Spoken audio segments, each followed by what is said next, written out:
महिला या गाजवत आहेत.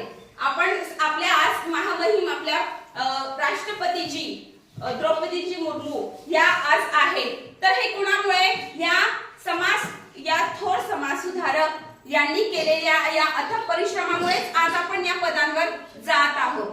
तर आपण यांचं हे अनमोल कार्य लक्षात घेतलं पाहिजे. घेणारा पण लक्षात, त्यांनी त्या काळात सोसलेलं कष्ट लक्षात घेऊन आपण काय केलं पाहिजे. आता हिरारीने आपण अभ्यास केला पाहिजे. करणार ना?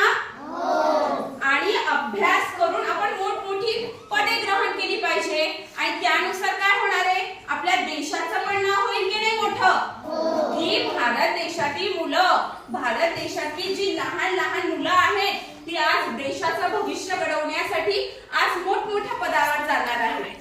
मग यासाठी आपण सर्वांनी काय करायला पाहिजे बरं?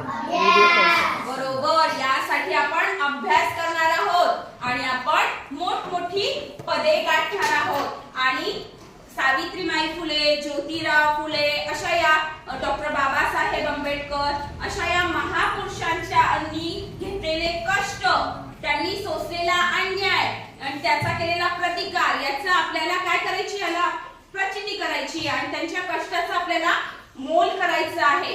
आणि त्यासाठी आपण हिरारीने अभ्यास करूया आणि मोठमोठी पदेही ग्रहण करूया. करणार ना सर्वजण? तर त्यानिमित्त आणि म्हणूनच आज आपण हा बालिका दिवस साजरा करत आहोत. तर त्यानिमित्त पुन्हा एकदा या महापुरुषांच्या आणि सावित्रीबाई फुलेंच्या कार्याला आणि त्यांना कोटी कोटी प्रणाम. धन्यवाद.